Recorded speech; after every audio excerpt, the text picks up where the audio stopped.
hemos estado buscando consejos en la palabra para cómo enfrentar situaciones dolorosas, situaciones complicadas, como las que estamos enfrentando hoy en día muchos de nosotros, ¿no? Refiriéndonos principalmente a la pérdida de seres queridos, ¿no? Que hoy en día, con esto del virus, se está haciendo hasta rutinario la pérdida de algún conocido, ¿no? O de seres queridos, como en la iglesia pasó la salida de nuestra hermana Ruth, que nos toca a todos. Entonces son momentos difíciles. Ahora tenemos que buscar en la palabra consejos para saber cómo enfrentarlos realmente como hijos de Dios. Los domingos anteriores ya vimos referente a la muerte, y hoy vamos a ver a Jesucristo, ¿no? Yo siempre, para mí hay dos lugares donde el Señor se presenta, o sea, bien humano, ¿no? Allí en la muerte de Lázaro, que vimos a un Señor llorando frente a la tumba, al cuerpo de Lázaro, y ahora en este pasaje que vamos a mirar, vamos a ver cómo Jesucristo muchas veces en este momento se sintió como muchos de nosotros en algún momento nos hemos sentido, nos sentimos o quizás nos vamos a sentir. Y ese pasaje está en Mateo, capítulo 26, versículo 36. Mateo, capítulo 26, versículo 36. Es cuando el Señor va a orar al Getsemaní, momentos antes de ser llevado de cautivo, preso, para donde comienza todo el proceso de su muerte y crucifixión. Mateo 26, versículo 36 al 46. ¿Ah? ¿Todos tienen por ahí? Leemos. Entonces llegó Jesús con ellos a un lugar que se llama Getsemaní y dijo a sus discípulos: sentaos aquí, entre tanto que voy allí y oro. Y tomando a Pedro y a los dos hijos de Zebedeo, comenzó a entristecerse y a angustiarse en gran manera. Entonces Jesús les dijo: mi alma está muy triste hasta la muerte. Quedaos aquí y velad conmigo. Yendo un poco adelante, se postró sobre su rostro, llorando y diciendo: Padre mío, si es posible, pase de mí esta copa, pero no sea como yo quiero, sino como tú. Vino luego a sus discípulos y los halló durmiendo. Y dijo a Pedro: ¿así que no habéis podido velar conmigo una hora? Velad y orad para que no entréis en tentación. El espíritu a la verdad está dispuesto, pero la carne es débil. Otra vez fue y oró por segunda vez diciendo: Padre mío, si no puedes pasar de mí esta copa sin que yo la beba, hágase tu voluntad. Vino otra vez y los halló durmiendo, porque los ojos de ellos estaban cargados de sueño. Y dejándolos, fue de nuevo y oró por tercera vez diciendo las mismas palabras. Entonces vino a sus discípulos y les dijo: dormid ya, descansad. Y aquí ha llegado la hora. El Hijo del Hombre es entregado en manos de pecadores. Levantaos, vamos, se acerca el que me entrega.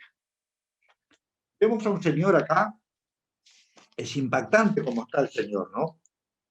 Vemos un Señor que está en este momento sintiendo lo mismo que usted y yo, vuelvo a decir, hemos sentido, sentimos o quizás vamos a sentir. Hay por ahí enseñanzas que el cristiano no puede estar triste, que el cristiano no puede llorar, que el cristiano siempre tiene que estar a las carcajadas y evadiendo situaciones dolorosas, siempre en cierta forma está mintiendo, a veces estamos re mal y decimos: no, re bien, ¿no? Eso no es. Acá vemos a Jesucristo en persona, que cómo se sentía. Dice ahí el versículo 38, entonces Jesús le dijo: mi alma está, presten atención a esto, mi alma está muy triste, dice, ¿no? Nosotros vemos que si Jesucristo se sentía muy triste, dice acá, y el 37 dice: y tomando a Pedro y a los dos hijos de Zebedeo, comenzó a entristecerse y a angustiarse en gran manera. Jesucristo, triste y angustiado. ¿Cuántas veces me han dicho o le han dicho, ¿qué? A ver, ¿dónde está tu fe? ¿Cómo vas a estar angustiado? ¿Cómo vas a estar triste? A ver, ¿en qué crees? Falta de fe lo tuyo, ¿no? Bueno, esa persona que le dice eso es porque no está pasando por su misma situación. Si ella pasara por su misma situación, vamos a ver dónde está su fe, porque no tiene nada que ver con la fe. Estas cosas son humanas, son sentimientos y emociones humanos a los que nosotros no podemos escapar. Si vemos que Jesucristo comenzó a entristecerse y a angustiarse en gran manera, y dice, mi alma está muy triste hasta la muerte, ¿qué deja para nosotros? ¿En qué lugar quedamos nosotros? Como seres humanos no somos de hierro. Somos humanos. Y como humanos tenemos sentimientos, emociones, y esos sentimientos y esas emociones no las podemos esconder. Están dentro de nosotros. Pero vamos a ver un Señor cómo Él maneja esta situación. Lo que a veces nosotros, ahí es donde a veces nosotros nos equivocamos. Porque si nosotros dejamos que, si el Señor hubiera dejado que esta tristeza y esta angustia no gobernara, ahí sería distinto. Que podamos sentirnos angustiados es normal, es natural, porque a veces pasamos por cosas en la vida que realmente nos angustian, nos entristecen. Lo que sí no es normal que nosotros dejemos que estos sentimientos, que estas emociones controlen nuestra vida, porque ahí es donde estamos mal. Ahí es donde esos sentimientos nos van llevando al suelo y algunos de nosotros hasta terminamos internados o tomando pastillas para toda la vida porque se nos complica. Bueno, el tema es ese, controlar esa situación, pero no es pecado estar triste y estar angustiado, porque lo vemos acá que el Señor así se sintió. Ahora vamos a ver cómo el Señor manejó esta situación, ¿no? Bueno, le contó, otra cosa importante que vemos acá, que el Señor contó lo que le había pasado. El Señor podría haber dicho, yo Jesús, el jefe de estos 12, no les voy a estar contando que estoy triste porque voy a quedar regalado. ¿Mi autoridad dónde va a quedar? Mejor digo que no, que estoy bien y que voy hacia arriba a comer algo y ya bajo, ¿no? Muchas veces nosotros también, principalmente los líderes, los pastores principalmente, no cuentan las cosas porque tienen miedo de perder autoridad, tienen miedo de que sus filigreses digan, pa, ¿y este dónde está su fe? ¿Dónde está su? No es el pastor, ¿no? Pero también uno es humano, también uno es igual que todas las, siempre digo, somos ovejas también tenemos nuestras tristezas, nuestros dolores, y cuando los tenemos es importante contarlos. ¿Para qué? Para que los demás puedan compartir ese tiempo y ayudarnos en oración. Ahora, hay algo importante acá. Vean que el Señor, el 37, dice, tomando a Pedro y a los 2 hijos de Zebedeo, o sea que comenzó a entristecerse y angustiarse en gran manera. Entonces Jesús les dijo, mi alma está muy triste hasta la muerte, quedaos aquí y velad conmigo. Vieron que los discípulos eran 12, pero él subió un poco más allá con 3, ¿no? O sea que dejó un grupo mayor aparte y subió con 3. Y a esos 3 le contó cómo estaba. Suponemos que quizás eran los más allegados, quizás eran con los que él más tenía confianza, quizás eran los que él entendía que eran los que lo podían comprender, porque también está la otra. Tenemos que ser sabios en determinadas situaciones a ver a quién pedir esa ayuda espiritual. Porque ojo, que si le pedimos a cualquiera, puede darnos cualquier consejo, puede pasar cualquier cosa. Como puede decirle, a ver, lo que está pasando es por falta de fe, ¿no? Sin embargo, vemos acá que no es por falta de fe, situaciones que a veces pasamos. Entonces tenemos que aprender también que cosas complicadas realmente tenemos que contarles a personas maduras en la fe, que nosotros sabemos que nos van a dar un buen consejo y que nos van a apoyar realmente espiritualmente. Y esto no significa que hagamos diferencia entre los hermanos, porque por naturaleza nos queremos todos dentro de la congregación, pero naturalmente tenemos más afinidad con unos que con otros. Eso no es así. ¿Eso está mal? No, eso no está mal. Eso está bien. Lo que no está bien es que a veces sucede que nos encerramos en grupitos y actuamos en forma egoísta, ¿no? Y no dejamos que otros intervengan. No, eso está mal. Pero sí está bien que nosotros tengamos entre nosotros, entre la congregación, entre hermanos en la fe, personas con las cuales tenemos más, ¿ya? Tenemos más afecto. Eso es normal. Entonces, tener ese cuidado de ver a quién le contamos cosas realmente delicadas por las que a veces pasamos. Porque tienen que ser personas que realmente nos apoyen espiritualmente hablando. Porque lamentablemente van a haber algunos que no los van a apoyar. Aún estos tres que el Señor eligió, vieron que él fue a orar y cuando volvió, ¿qué pasó? Estaban durmiendo y él les había pedido que lo apoyaran en oración. Acá vemos algo importante también, que muchas veces nosotros confiamos en que esas personas nos van a apoyar, nos van a ayudar y por ahí no nos ayudan y no nos apoyan. Ahora, tenemos que entender también que muchas veces es difícil, como decimos a veces, yo me pongo en tus zapatos. No, nunca vamos a poder ponernos en los zapatos de nadie. Primero, todos somos diferentes.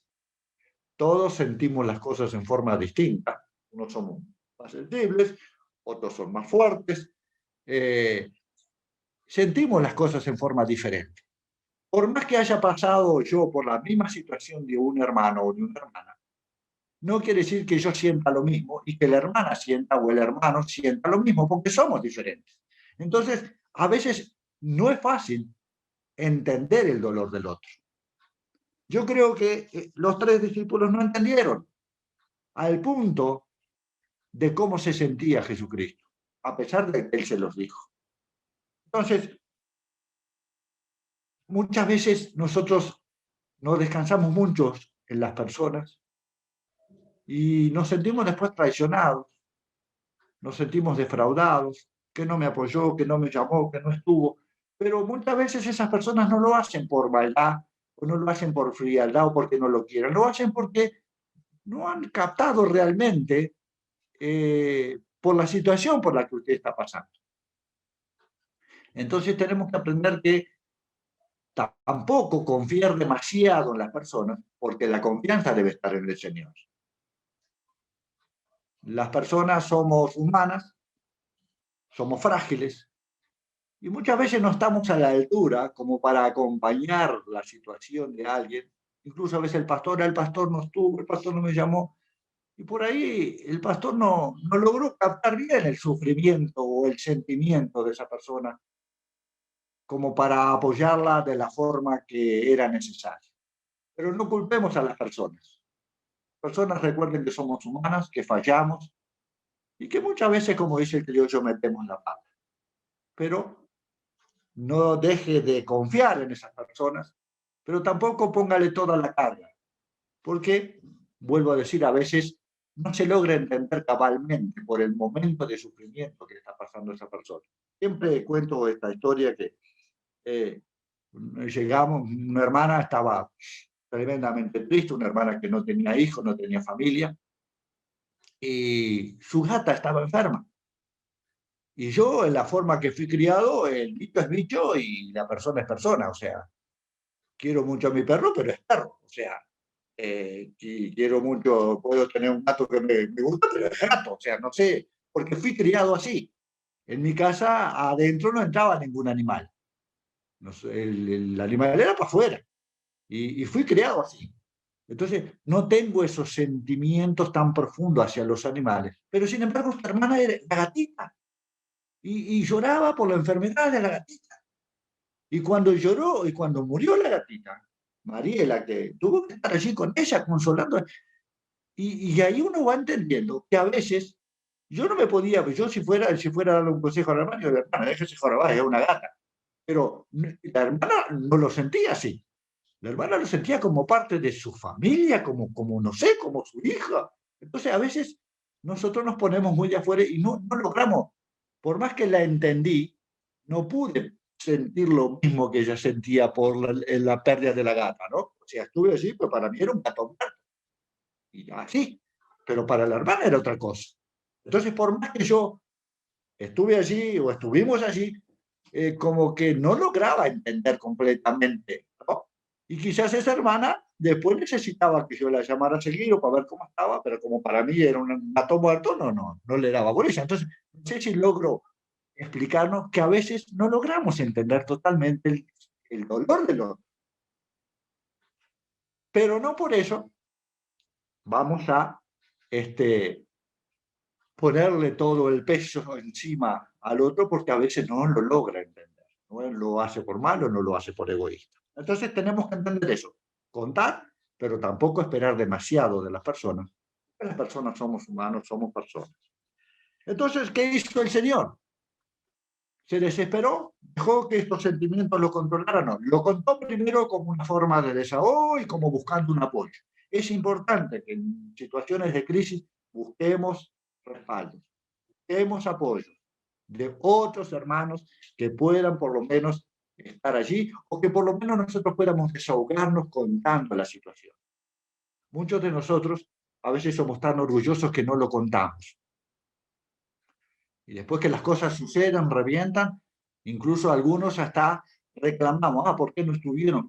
Hijo, si no sabíamos nada. Primero hay que saber, ¿no? Entonces es importante contar, porque uno reparte para que otros puedan estar orando, reparte, digamos, esa carga, se desahoga, porque hay gente que dice, no, mi único amigo es Jesucristo. Cuidado cuando decimos mi único amigo es Jesucristo. No es así, porque si fuera así, el Señor no hubiera contado a esos tres y hubiera dicho, no, yo no les voy a contar, yo voy a orar y voy a contar al Padre nomás. Y Dios, yo con Dios me arreglo, cuidado, no es tan así. Tenemos que contar con amigos terrenales, por decir así, con hermanos en la fe, que sean también nuestro sustento en momentos difíciles. Porque acá vemos claramente, Jesucristo le contó a los tres discípulos cómo estaban.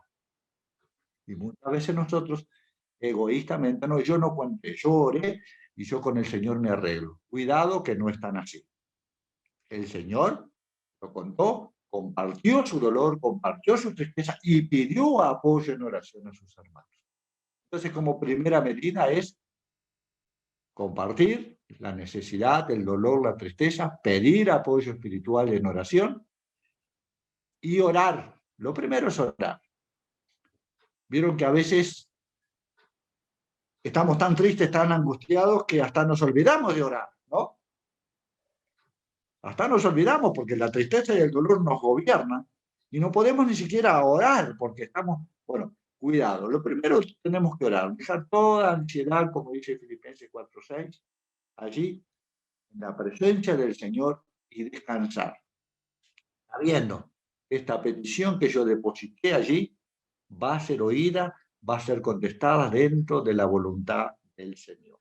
Pero hay otra cosa importante acá. Cuando el Señor ora, dice, versículo 39, yendo un poco adelante, se postró sobre su rostro Jesús, ¿no? Orando y diciendo, miren lo que dice, Padre mío, si es posible, pase de mí esta copa. ¿Qué está pidiendo acá el Señor? Parafraseando lo que dice el Señor. Dios Padre, si fuera posible, yo no quiero ser crucificado. ¿Dice o no dice eso? Dice, pasa de mí este trago amargo, pasa de mí, no quiero beber esta copa. Porque el Señor humanamente sabía del sufrimiento que eso causaba. Y humanamente sintió como usted o como yo, digamos, se asustó y pidió no pasar por esa situación. Esa es nuestra primera petición. Señor, sácame esto.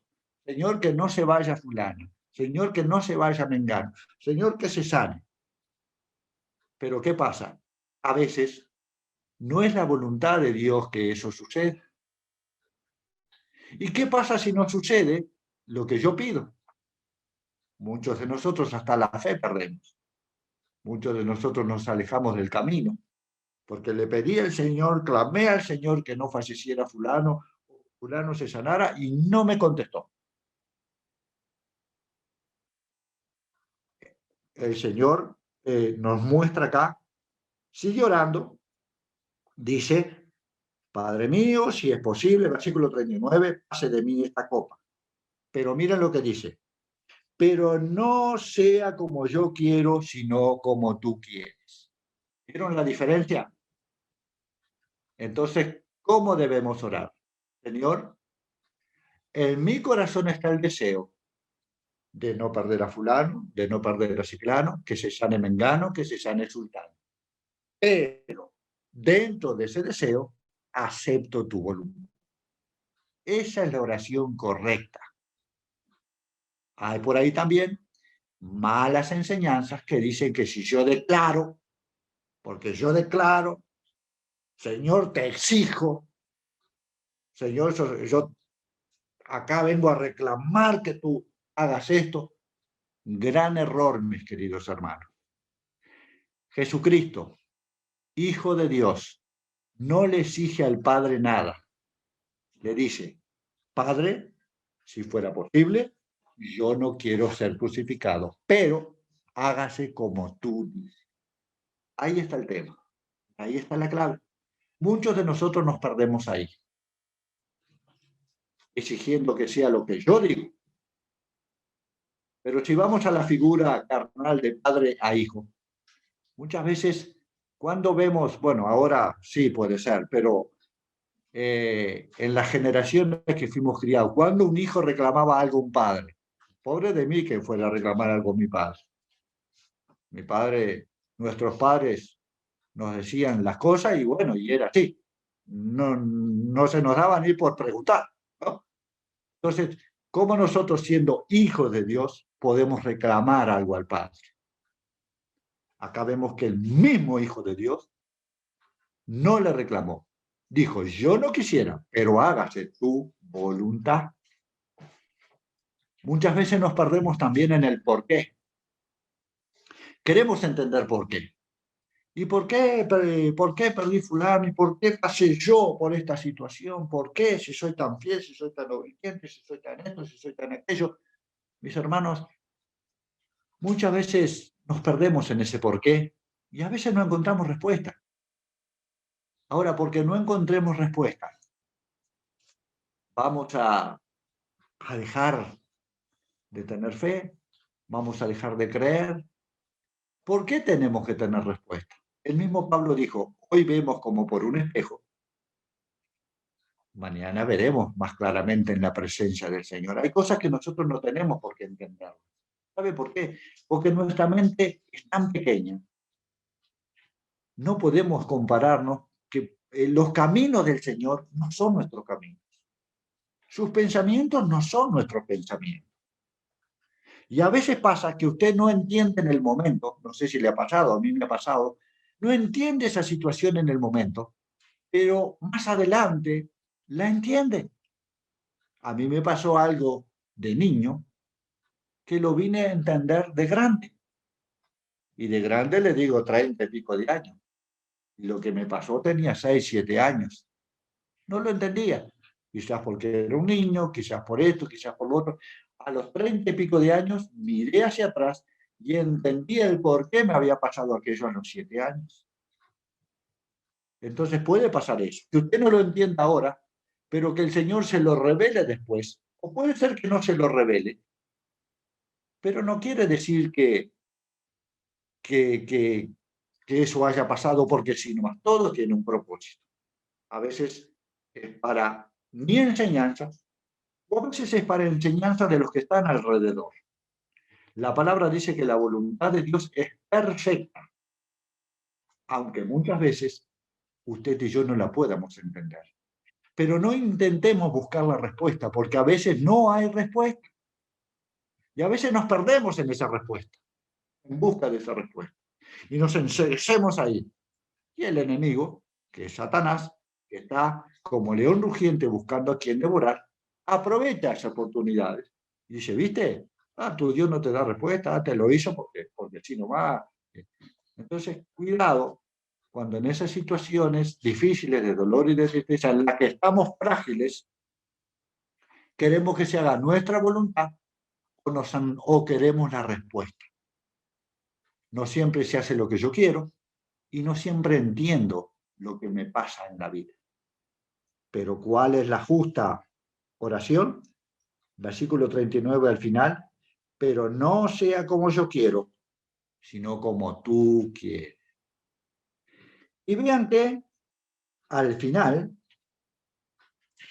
versículo 44, y dejándolo se fue de nuevo y oró por tercera vez diciendo las mismas palabras. Entonces vino a sus discípulos y le dijo, dormid ya y descansad. Y aquí ha llegado la hora y el Hijo del Hombre es entregado en manos de pecadores. Vieron que en esta venida el Señor viene diferente. ¿No notan que viene con más ánimo? ¿No notan que viene con más ganas? Porque entendió que eso sería así.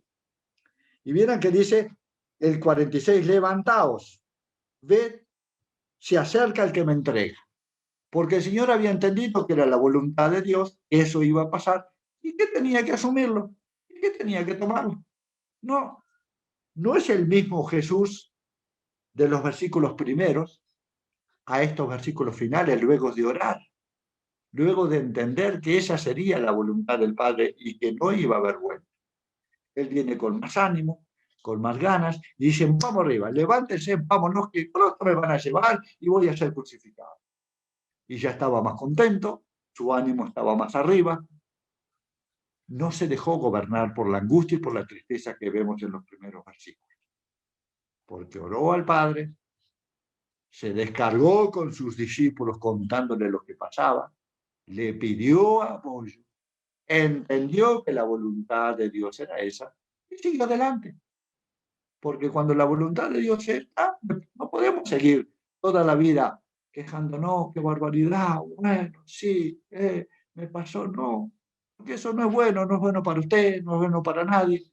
Entonces, asumir la voluntad de Dios es importante, entender esa voluntad para poder enfrentar situaciones difíciles, dolorosas, tristes, porque vamos a enfrentar, porque la vida se trata de eso. Salimos de una y caemos de otra, como dice el paisano. Pero no dejemos que sentimientos humanos gobiernen nuestra vida, nos enceguezcan y no nos dejen actuar de una forma sabia. En este pasaje tenemos un ejemplo de cómo el Señor se sintió, de cómo el Señor actuó y de cómo reaccionó luego de entender la voluntad de Dios. Mis hermanos, que esto sea un consuelo para cada uno de nosotros y una herramienta que utilicemos en momentos de angustia, de tristeza, de dolor. Vamos a estar orando. Señor y Padre, venimos ante tu presencia soberana, agradeciéndote, mi Señor, por esa palabra que es viva y eficaz por sí sola. Esa palabra, Señor, que es como espada de dos filos que penetra a lo profundo de nuestro ser. Palabra, Señor, que es consoladora, que es reconfortante, que es como un bálsamo para nuestras vidas. Ayúdanos, Señor, a que cuando estemos pasando por situaciones tristes, de dolor, de angustia, obremos sabiamente. No dejemos que esos sentimientos gobiernen nuestras vidas y afecten nuestra relación contigo.